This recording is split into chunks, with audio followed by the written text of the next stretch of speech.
What's up guys, it's Chris back with another watch video, and today we have Detroit Mint on the channel. I actually have two watches to show you.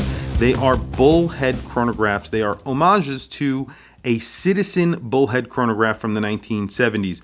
Actually a really good looking watch, and what they have done here is they've sent me two. One is a silver version and one is a PVD gold version. The one that I have on my wrist is an homage to a very specific Citizen watch that was actually worn by Brad Pitt in a recent Quentin Tarantino movie, Once Upon a Time in Hollywood. And essentially he wore it on this sort of cuff strap the entire movie, and what they did is they recreated the cuff strap. Actually Detroit Mint did. So this is made by Detroit Mint, and they put their gold version, because he was wearing a gold one in that movie, and they put it on that cuff strap, so it looks really cool on here.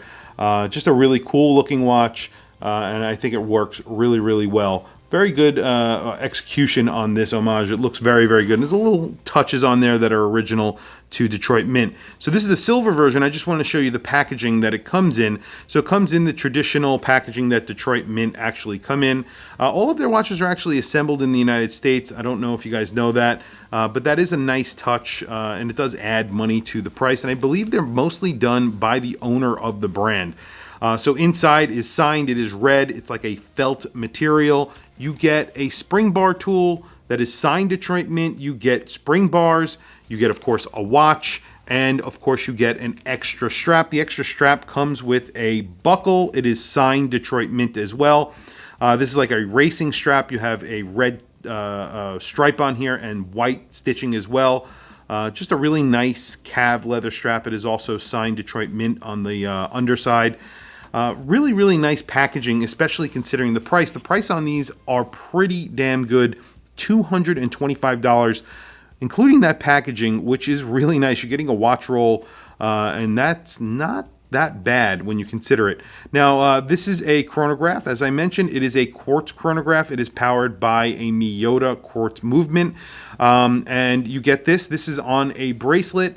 The bracelet on here has pressed elements, but it is a $225 watch, so you need to keep that in mind. That's really not terrible considering that you're getting an extra strap as well. You could wear it on the strap. The strap is very nice, but I don't mind this bracelet. It sort of reminds me of a 70s style bracelet, and that's actually pretty good. And it is also signed Detroit Mint there. And I believe you get one space of micro adjust, only one, which is not great. However, this is sort of an off-the-shelf bracelet, so I guess that's the reason why.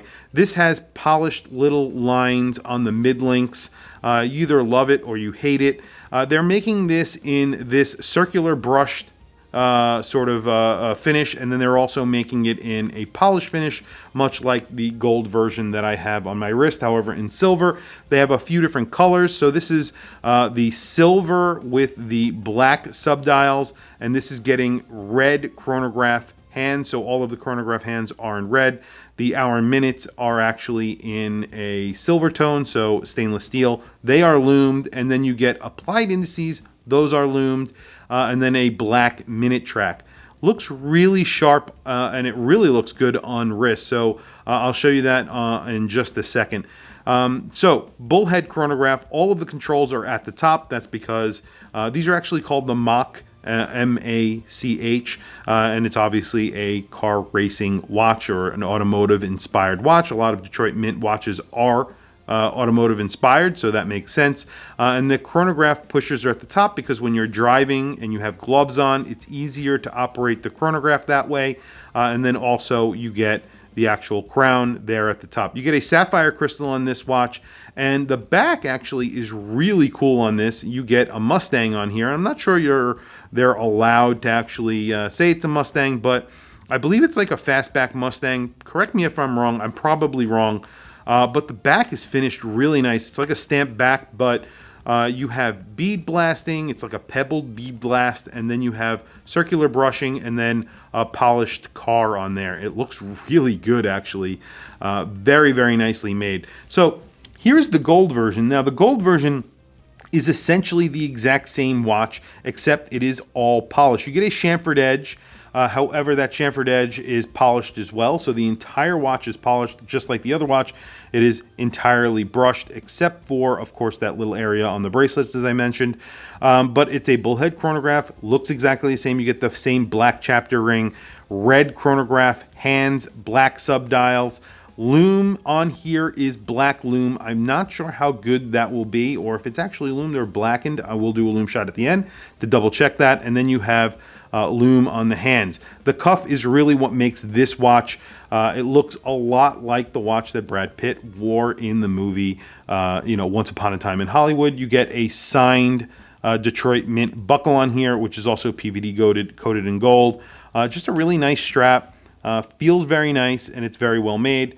Very inexpensive, these watches. So $225. I don't think this strap is a lot more to add on. It must be like 30 or 40 bucks, somewhere around there, 50 bucks. I don't think it's more than that.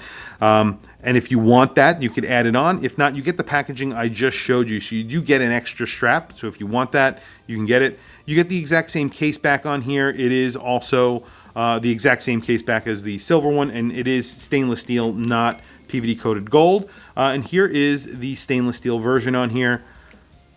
On my wrist, I have a 7.5 inch wrist for your guys' reference. This is a 40 millimeter watch, so it's a little bit bigger than the original. I believe the originals are around 36 or 37 millimeters. Those actual Citizen Bullhead chronographs.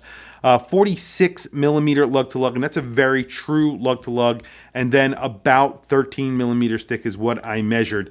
But you can see it looks really good on my wrist. I really do like the dial. I like the sub dials. If they do give you an option, I probably would not go with the bracelet. Usually I always go with the bracelet, but I think I would go with this strap. If you do have the option, I would go with the strap. Even with the silver, I would maybe I would go with the silver on this strap, maybe the brushed version on this strap. I think it would look really good, although the gold looks really nice against that brown. I'm not sure. It all depends. I usually don't like a PVD coated watch, as you guys know, but it does look really good on this watch. $225, you're getting a really nice package, but obviously it's pretty nicely made. It's assembled here in the United States, and I do enjoy them. I think it's a fun watch if you are in the market for something that's a little bit funky and has a little bit of weirdness behind it, and is kind of a quirky, weird watch. Anyway, very quickly, let's do a lume shot, and then we'll wrap up the video. So the lume on the silver version is obviously better. They didn't lume the actual indices. What those are just little dots outside of the indices that they lumed instead of luming the actual indices. The black fill in the indices on the gold watch is essentially just black fill. The hands are actually nicely and liberally applied with lume.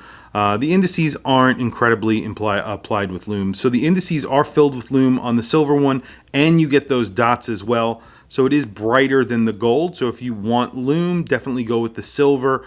The silver definitely works better. The gold, obviously, they went with that black in the gold, filling the indices itself with gold, with black, to give it that effect, that black and gold effect.